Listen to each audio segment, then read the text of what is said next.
आर्या श्रीमती दुलारी Singh college के YouTube channel पर आप सबका हार्दिक स्वागत है।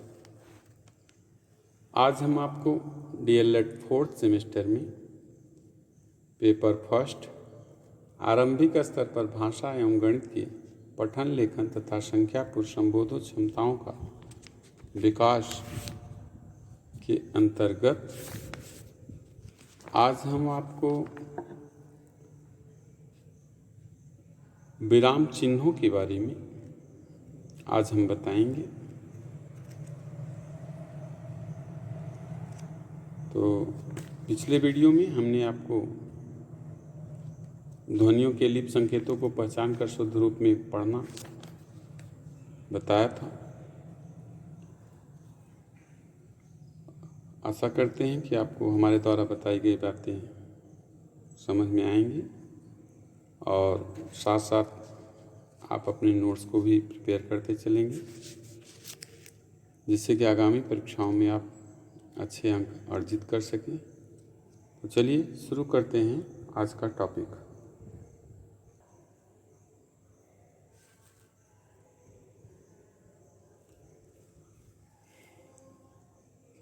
पठन क्रिया को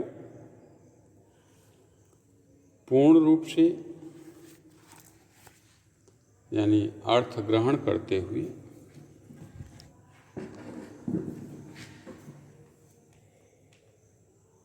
पढ़ने के लिए विराम चिन्हों का ज्ञान होना बहुत ही आवश्यक है, क्योंकि किसी भी संवाद में आए हुए विराम चिन्ह उस संवाद की भाषा की अर्थाभिव्यक्ति पर प्रभाव डालती है। इसलिए छात्रों को विराम चिन्हों का संपूर्ण ज्ञान होना बहुत आवश्यक है, तभी वह किसी वाक्य या दृष्टांत या लेख को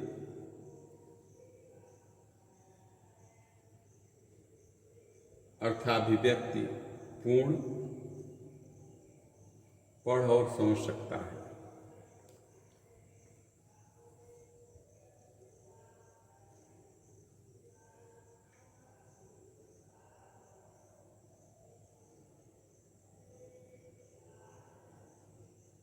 आइए देखते हैं विराम चिन्ह। विराम का अर्थ रुकना होता है, अतः भाषा के लिखित रूप में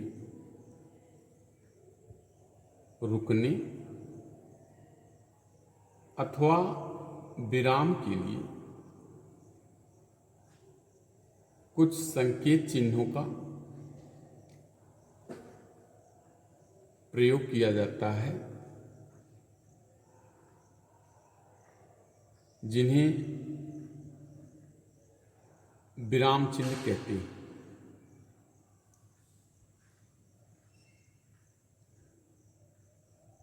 विराम चिन्हों के प्रयोग से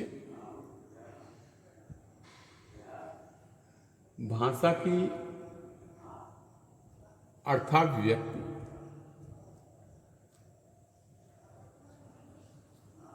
में स्पष्टता आती है और कथन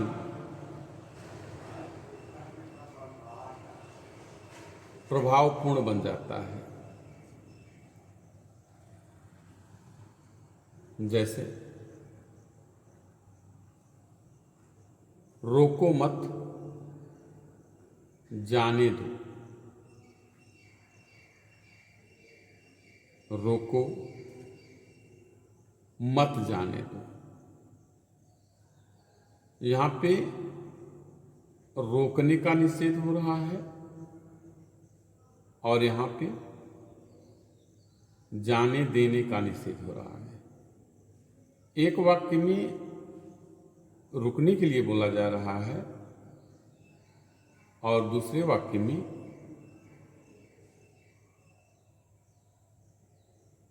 देने के लिए जो है कहा जा रहा है।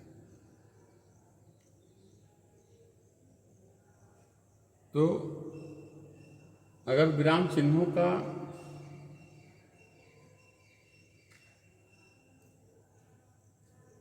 ज्ञान नहीं रहेगा तो वाक्य में इन चिन्हों का प्रयोग करने से ये वाक्य पूर्णतः अर्थ के अनर्थ देने लगते हैं।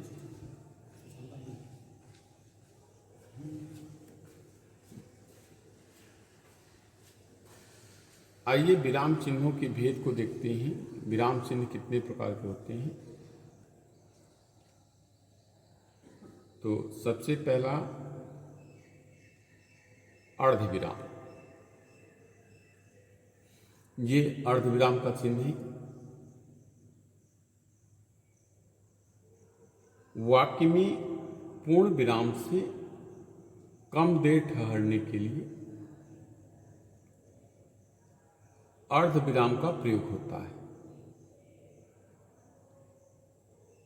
इसका प्रयोग कुछ सीमित स्थितियों में ही होता है, जैसे समानाधिकार वाक्यों के बीच में, यथा भारत में राजनीतिक स्वतंत्रता का उद्घोष लोकमान्य तिलक ने किया। अब यहाँ पे देखिए अर्धविराम का प्रयोग किया गया है, यानी वाक्य में थोड़ी देर रुकने के लिए। और उन्होंने ही देश को स्वतंत्रता हमारा जन्म सिद्ध अधिकार है का नारा दिया। तो यहां पे आप देखिए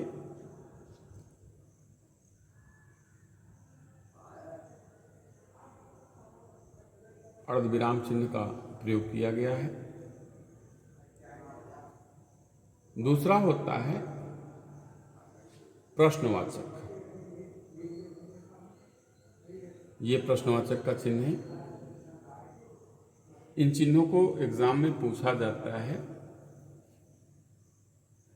तो आपको इन चिन्हों को याद रखना है। कोई भी एक चिन्ह देकर के पूछ लेगा,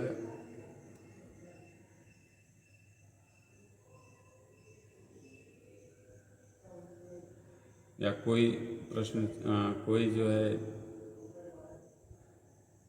चिन्ह दे करके पूछ लेगा, या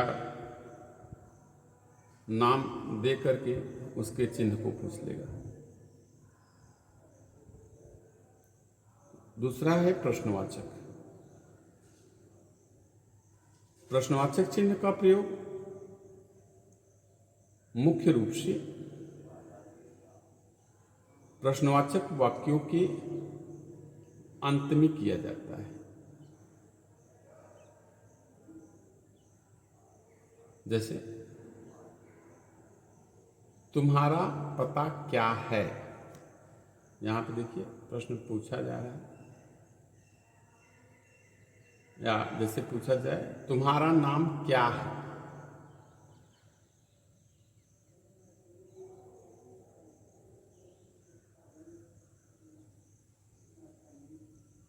भारत के प्रधानमंत्री कौन है, तो इस तरीके से वाक्यों के अंत में इस प्रकार का प्रश्नवाचक चिन्ह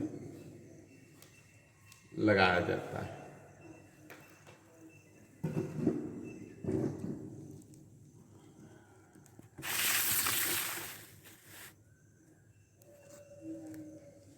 तीसरा चिन्ह है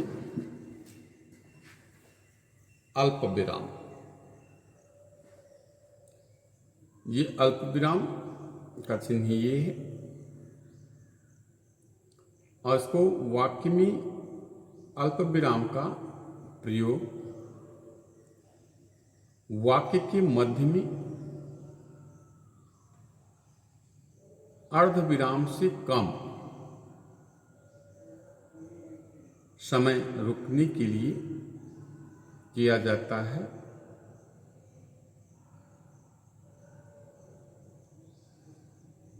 जैसे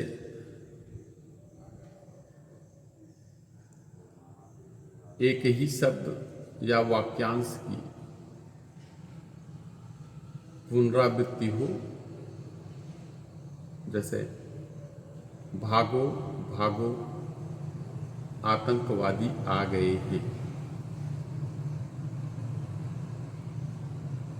तो यहाँ पे भागो में अल्प विराम, भागो में अल्प विराम, इस प्रकार से अल्प विराम का प्रयोग किया जाता है। यानी एक ही शब्द की जब पुनरावृत्ति बार बार हो तो वहाँ पर अल्प विराम का प्रयोग होता है। इस बात को आप ध्यान रखिए।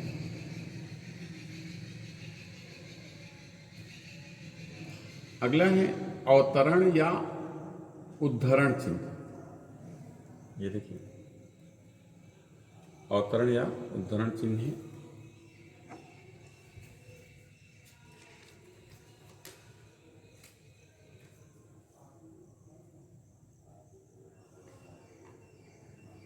इसका प्रयोग किसी व्यक्ति के कथन को मूल रूप से उद्धृत करने के लिए किया जाता है। जैसे तिलक ने कहा, स्वतंत्रता हमारा जन्मसिद्ध अधिकार है। अभी देखिए, ये अवतरण या उद्धरण चिन्ह से इस सेंटेंस को क्या किया गया है, बंद किया गया है।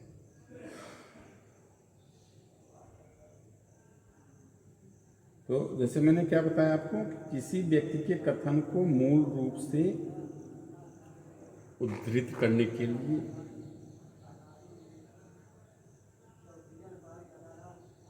या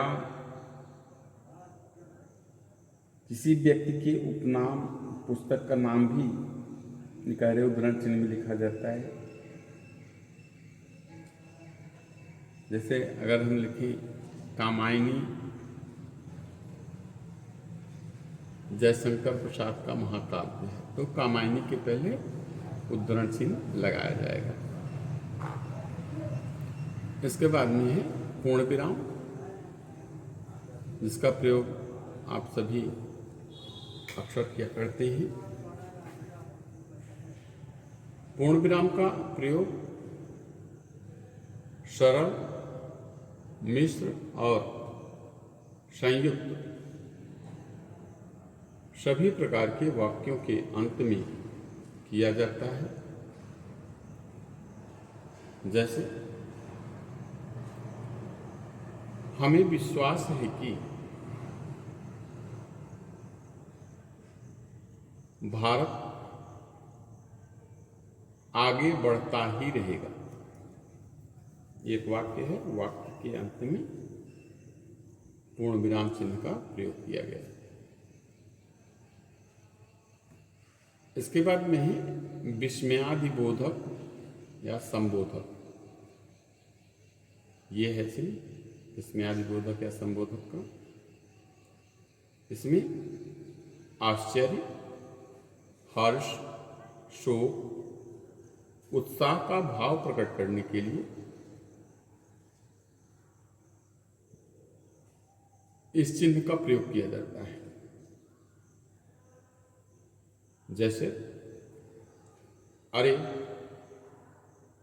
वह मिठाई नहीं लाया है, ये क्या है? ये आश्चर्य है। हाय बेचारा फेल हो गया। अब यहाँ पे शोक प्रकट करने के लिए ये विस्मयादिबोधक या संबोधक का चिन्ह जो है वो लगाया गया। इसके बाद आता है निर्देशक या डैश। ये निर्देशक या डैश चिन्ह है। ये और ये लगाया जाता है किसी अवतरण के बाद और उसके लेखक के पहले। जैसे एक रचना लिखी गई है, दोहा, रचि महेश निज मानस राखा, ये डैश का चिन्ह गोस्वामी तुलसीदास, यानी इसको गोस्वामी तुलसीदास ने लिखा हुआ है, उनकी रचना है, उनकी लाइन है। तो इसके आगे निर्देशक या डैश का चिन्ह जो है वो लगा करके और लेखक का नाम जो है वो लिखा गया है।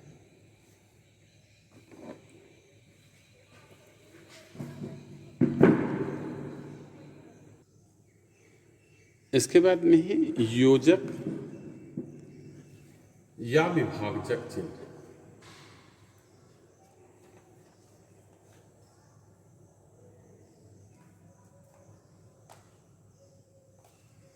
योजक या विभाजक चिन्ह का प्रयोग जो है वो तुलनावाचक,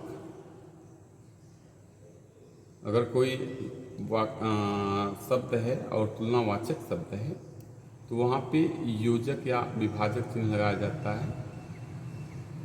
और ये चिन्ह सा, सी, से के पहले, जैसे लिखा है मैंने भरत सा भाई,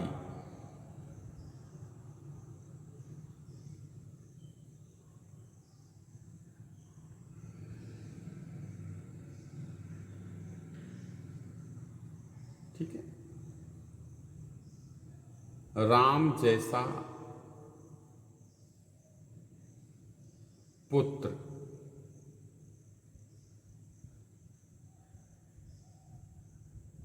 और द्वंद्व या तत्पुरुष समास में जैसे रात दिन लिखना है तो वहां पे योजक या विभाजक चिन्ह लगेगा। भूखा प्यासा, भाई बहन, इन सब में योजक चिन्ह का प्रयोग होता है। और मध्य में आप देखिए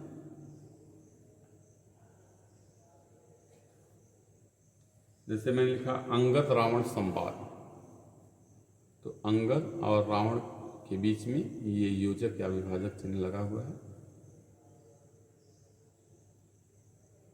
और द्वितीय में भी होता है, जैसे जब जब, घट घट, गाते गाते, धीरे धीरे, हाय हाय, छोटे छोटे, जहाँ पर भी योजक या विभाजक चिन्ह लगाया जाता है।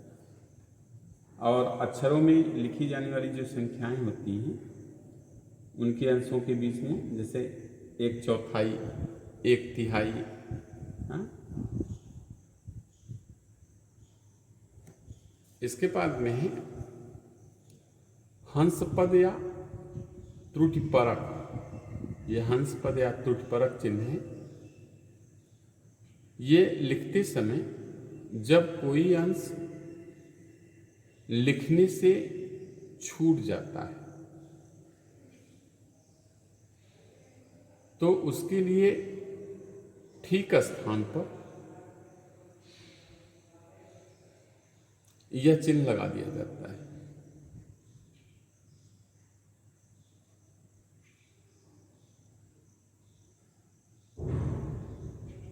इसके बाद में है संक्षेप सूचक अथवा लाघव चिन्ह। ये पिछली बार परीक्षाओं में पूछा गया था, संक्षेप सूचक अथवा लाघव चिन्ह है। 4 चिन्ह दे करके इसमें से इस चिन्ह को पूछा गया था।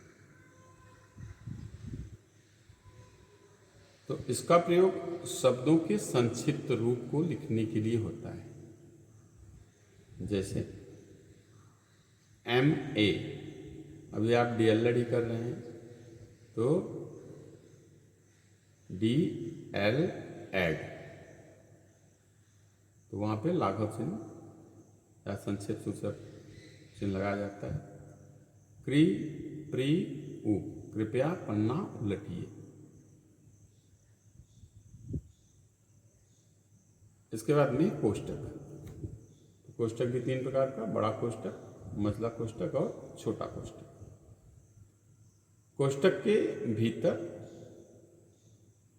मुख्यतः उस सामग्री को रखते हैं जो मुख्य वाक्य के अंग होते हुए भी पृथक की जा सकती है। जैसे संज्ञा के 3 मुख्य भेद, व्यक्तिवाचक, जातिवाचक और भाववाचक। अब तीनों को कोष्टक में लिखा गया है, जबकि ये तीनों को क्या किया जा सकता है, अलग अलग किया जा सकता है। तो वहां पे कोष्टक का प्रयोग होता है। इसके बाद में है अपूर्ण विराम। ये है अपूर्ण विराम का चिन्ह, और इसका जो प्रयोग है किसी शीर्षक को उसी के आगे स्पष्ट करने के लिए। जैसे मेघदूत एक अध्ययन। अब यहां पर देखिए अपूर्ण विराम का प्रयोग जो है वो किया गया है।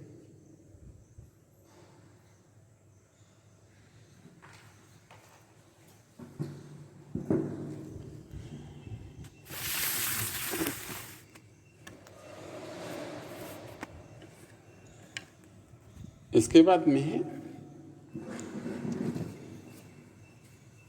समानता सूचक चिन्ह। ये समानता सूचक चिन्ह है, और ये किसी शब्द के अर्थ व व्याकरणिक विश्लेषण है। जैसे देव, धन, इंद्र, तो समानता सूचक चिन्ह देवेंद्र।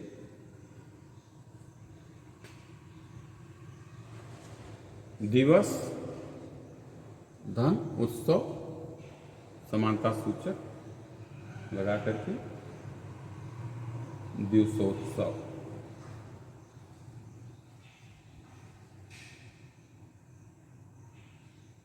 इसके बाद में है लोप अथवा हंस पद। इस प्रकार से इसका चिन्ह लगाया जाता है। ये वाक्य रचना करते समय जब कोई शब्द या वाक्य छूट जाता है तो छूटे हुए स्थान पर इस चिन्ह को लगाकर ऊपर वह शब्द लिख दिया जाता है। जैसे यह कार्य अवश्य कर देना। अब यहाँ पे ये लोप या अथवा हंस पर चिन्ह लगा करके आज ही यहाँ पे छूटा हुआ पद है, तो यहाँ पे लोप अथवा हंस पर लगा करके ऊपर जो है उसको वर्णित कर देंगे। और ये लास्ट चिन्ह है इतिश्री। इतिश्री का प्रयोग किसी लेख या रचना के अंत में इतिश्री इस तरीके से लगता है, ध्यान दीजिएगा। ये इतिश्री चिन्ह का प्रयोग किया जाता है। तो हिंदी के जो अध्यापक हैं, हिंदी के अध्यापकों को इन विराम चिन्हों का पूर्ण ज्ञान होना चाहिए, और साथ ही अपनी अभिव्यक्ति में इनका पालन भी करना चाहिए, जिससे कि वो छात्रों को भी शुद्ध भाषा और विराम चिन्हों का अनुकरण करने का अवसर उनको मिल सके, और इन चिन्हों के प्रयोग से वाक्य रचना स्पष्ट, प्रभावशाली और सुबोध बनती है। विराम चिन्हों के संपूर्ण अध्ययन के पश्चात छात्र की पठन क्रिया में अद्भुत बदलाव आ जाएगा और प्रत्येक वाक्य या संवाद को अव्यक्त पूर्ण पढ़ सकेगा और उसको समझ सकेगा। तो आज हमने आपको विराम चिन्हों के बारे में बताया। अगले वीडियो में हम आपको विलोम शब्द, समानार्थी शब्द, तुकान और समान ध्वनि वाले शब्दों को बताएंगे। तो आशा करते हैं कि आपको हमारे द्वारा बताई गई बातों से आप लाभान्वित होंगे। तो मिलते हैं हम आपसे अगले वीडियो में, तब तक के लिए धन्यवाद।